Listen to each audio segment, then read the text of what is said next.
Certainly in the Western and well-established markets, there's a growing sense of energy efficiency, even energy production from wastewater, and a sense of making what they have better, because most of the well-established Western markets have addressed most of the prime safety and major issues. So while they continue to improve and address issues such as eutrophication from nutrients and algae blooms and so on, they're not the same magnitude of challenges that the emerging markets see, such as China, Southeast Asia, Brazil, where you've got huge urban populations of 20 million people with untreated sewage that causes all kinds of issues, not around just personal health, but economic development and all of these things that really become long-standing issues. The interesting difference between those two markets is that the established Western markets have a lot of embedded infrastructure, and so their approach to improvement is very different. The emerging markets, where they don't have embedded infrastructure with existing treatment facilities or existing even pipe networks and connection networks, that they're able to look at it almost as you would consider things in a technology leap. So lots of established markets don't put landlines for telephones down, they just put cell towers and everybody goes cell. And it would be the same way that we would approach things from a wastewater standpoint. If you don't have existing land connection lines, you can plan and do urban development in a much different fashion, because you don't have the established infrastructure that you have to overcome in some cases. So is what you're saying that the future for a lot of wastewater management, particularly in the emerging economies, is it decentralized? And is that what you're working towards? Decentralization is certainly a trend. There's a intersection point between decentralization where it makes sense as opposed to where it doesn't make sense. So if you draw it all the way down to the far end of the line, you say, well, we're going to put a treatment facility in an individual home. The cost effectiveness and the economies of scale and the ability to monitor performance and manage that as an independent system becomes very difficult. So there's this kind of convergence point, depending on the city and the location, the cost impacts, where decentralization makes sense, but only to a certain degree. So you kind of find a balance between those two that happens in an individual case. And a lot of times it may be driven by topography. Instead of pumping up and over a large hill or putting a pipeline through an urban development that has all kinds of impacts on traffic and people's lives, being able to locate things strategically that allow you a lot more freedom in terms of how you address where things are located and how they're managed. The other challenges that you find from a location standpoint, wastewater treatment has historically been done away, but it's also been done in some pretty strategic locations. So they do gravity collection systems, which all things drain to the river, and therefore your treatment facility sits on the riverbanks. Realistically speaking, that's prime real estate for something other than a wastewater facility. And it's also generally a pretty scenic area. So putting a large, ugly, smelly wastewater treatment facility right on the riverbank in urban locations becomes a pretty bad economic development standpoint. So by turning the paradigm into making, we call them water reclamation gardens that look and smell like a garden, you can strategically locate them in places where people don't even realize it's a treatment facility. They quite often think it's a garden. And that's kind of remarkable, because there are a few wastewater treatment facilities in London, and sometimes when the wind changes, you can tell exactly where they are. So what exactly makes Organica's approach different? You mentioned water gardens, which sounds a sort of wonderfully romantic way of talking about sewage, but give us a sense about how you could embed a wastewater treatment facility into a sort of emerging economy city. Sure. So at its heart, actually, we've taken some very well established biological wastewater treatment engineering principles and just made some minor modifications to really create kind of a unique scenario from our end. All of the kind of the magic and the work happens actually below the water level. So what we're really after are the plant roots. The plant roots provide the habitat for an ecosystem that that is actually what manages the contaminants. But in order to get those roots, what you have above the surface are plants. And so in some locations we actually have banana trees and bamboo, birds of paradise, tropical gardens. In the colder climates, these all are enclosed in a greenhouse from temperature control. In the warmer climates, they're open gardens. And so from a visual standpoint, when you can only see the things that are above the water, they're very appealing. And then all of the work happens below the water.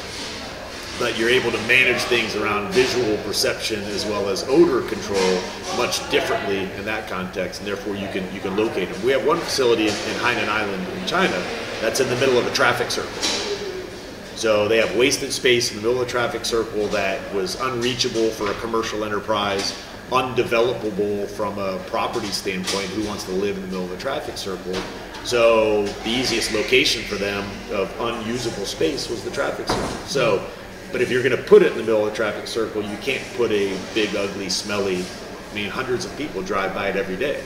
So you've got to merge these two concerns with using space efficiently and at the same time not diminishing the value of the life and the property that surrounds that facility. Space is the key issue. So what kind of space do you need to deal with the wastewater from, I don't know, say 1,000 people living in a small area in a city? Putting you on the spot here, but give us a sense about the kind of. I have to give you 2 minutes. Well, give us a sense about the kind of spaces that you need, perhaps compared to traditional wastewater facilities. Sure, that's easy. So we typically take about half the space of a traditional treatment facility. Working that backwards, that means a couple of things. One is we can take an existing facility and double the capacity, or we can use half the space for a new facility. The bigger part of that is that's all just for the treatment facility, the works itself. What we find in most markets is that there's a 250-meter setback requirement for a traditional facility. For us, we've been able in many places to do 25 meters. So while the treatment facility is half the size, you're able to actually, if you include the buffer zone limitations, you're able to reduce it by 90% in terms of the actual space requirement. We have facilities that are bordered by a fence with a basketball court. We have facilities in all of these locations where they're literally people walk by and don't know what's actually going on inside the greenhouse. And being able to do that in smaller areas, we have one, I mentioned the traffic circle on Hainan Island, one in Shenzhen that borders the basketball court, and there's cafe across the street and another traffic circle out front of it, and it sits up slightly elevated. And then there's a greenhouse above the wall, and as you drive by, it looks like a greenhouse. People growing whatever they grow in the greenhouse nearby. To them, that's what it looks like. They have no idea that it's a treatment works. And what about the costs? Because I guess if you're a city council or a municipal authority, there's always going to be a bottom line. Even if someone says to you, this is going to be good for the next 20, 30, 40 years, you're going to be looking for your period in office making decisions. So from our end, of course, there is a cost, but what we find is that we're not a luxury. It's not an added cost. As the facilities get bigger and bigger, our cost benefits get greater and greater, strictly from a capital investment standpoint. The cost of the infrastructure required for us to make our process work is offset by the reduced cost of concrete and other construction that goes into place. So many projects that we're working on in India are strictly based on capital costs, and we're able to win work and be competitive in those markets, even where concrete is very inexpensive. If you translate that into Australia or the UK or the US or other markets where safety standards and cost and all that comes into play, certainly you have an increased cost of that concrete infrastructure, and our tipping point in terms of where we become very cost effective gets much lower in terms of scale. That's strictly on capital cost. On operating cost, we're significantly lower than conventional alternatives just for the treatment. And so we're, say, 30 to 50% less energy requirement. We have fewer byproducts that require disposal, 20, 30% less that needs to be hauled away for disposal in terms of sludge production. And then that's only just in the treatment works. That doesn't include the savings that come into the collection system and the pumping energy by locating the facilities strategically, which very rarely is included in the evaluation. Because that decision kind of has to be made well upstream of when you actually make decisions about what treatment process you put into a given facility. But if you look at 90% of the cost of wastewater management is actually in the collection system and not in the treatment, the ability to locate things strategically has a much bigger impact on the cost of the collection system than on the treatment works itself. So from what you're saying, we're looking at energy efficiency benefits here, potential cost benefits too, and space benefits. What about the health angle? Because I'm sure many people would say, look, we have our traditional ways of dealing with wastewater, and these may involve sort of lots of chemicals and other forms of treatment. Why would we want to, use a new way of dealing with water? I mean, people must have health concerns. How can you sort of assuage those sort of feelings from people?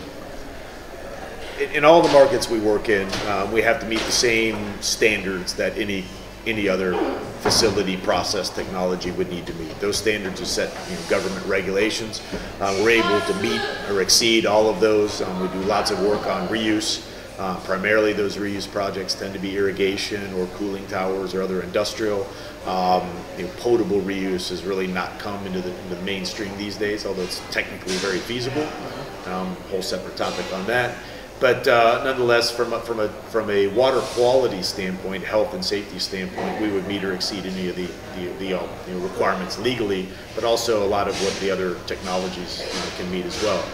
One of the things that certainly is coming down the road is a lot of concern around pharmaceuticals and other contaminants, and we've got some good information around how we can help some of those challenges.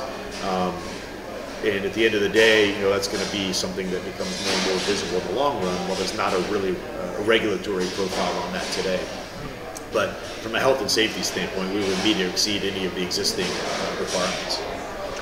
Just a final question. I mean, you mentioned some of the markets you're working in: China, India, Brazil. All three are increasingly suffering severe water shortages, and provision of clean water and the management of wastewater is, if you look at the election manifestos of governments, maybe not China's, but the others, is becoming a really critical issue. Do you sense there is a greater focus on the value of water, be it for drinking or for use in irrigation? Is that something that you've sensed in the past 5-10 years? Well, actually, my entire career I've done nothing but wastewater, and there's really three angles that have come into vogue around kind of development of wastewater management practices, and internally, and a couple other people have coined this phrase. We call it the new paradigm, NEW, and it's about resource recovery. So coming into your treatment works, you have resources that you can recover. Those are nutrients, nitrogen, phosphorus, energy, because there's energy in the biomass that comes in, and then water, and then reclaimed water. And so every market's a little bit different in terms of how they manage this.